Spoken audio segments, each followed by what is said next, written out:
তো বেশি এক্সাইটিং এর ঠেলায় যেটা হয় আর কি, দেখতে পাচ্ছেন আমি পানিতে মোবাইল নিয়ে নেমে গেছি, পানির ভিতরে গিয়ে ভিডিও করতেছিলাম। তো আপনাদেরকে একটু এক্সপ্লেন করে বলি যে এটা দেখতে পাচ্ছেন, এটা একটা হচ্ছে পানির হাউস, তো যেটাতে অনেক পরিমাণ অ্যালগি জমা ছিল। তো আমি অনেক দিন ধরে চাচ্ছিলাম যে এটা পরিষ্কার করে ফেলবো, কারণ আমি এটাতে গোসলও করি মাঝে মধ্যে। তো করব করব বলে করা হচ্ছিল না।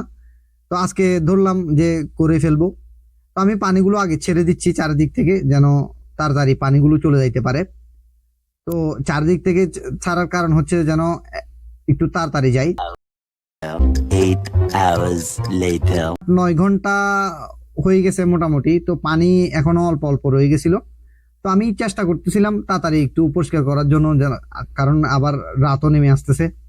তো রাতের আগে এমনি পরিষ্কার করতে পারিনি, আমি অনেকক্ষণ লাগছিল, এটা প্রায় রাতের 9টা 10টা পর্যন্ত বেজে গেছিল, যার কারণে আমি আর ভিডিওটা কন্টিনিউ করতে পারিনি। The next day. তো আমি সকালে উঠেই চলে যাচ্ছি ওইখানে, কেন আমি কালকে রাত্রে পানি ছেড়ে রাখছিলাম। তো এটার হাউস যেটা আছে আর কি, এটার দিকে আমি চলে যাচ্ছি। সকালে ভাই অনেক রোদ, যে এখানে মোটামুটি আজকেও মনে হয় 47-48 ডিগ্রি গরম পড়তেছে।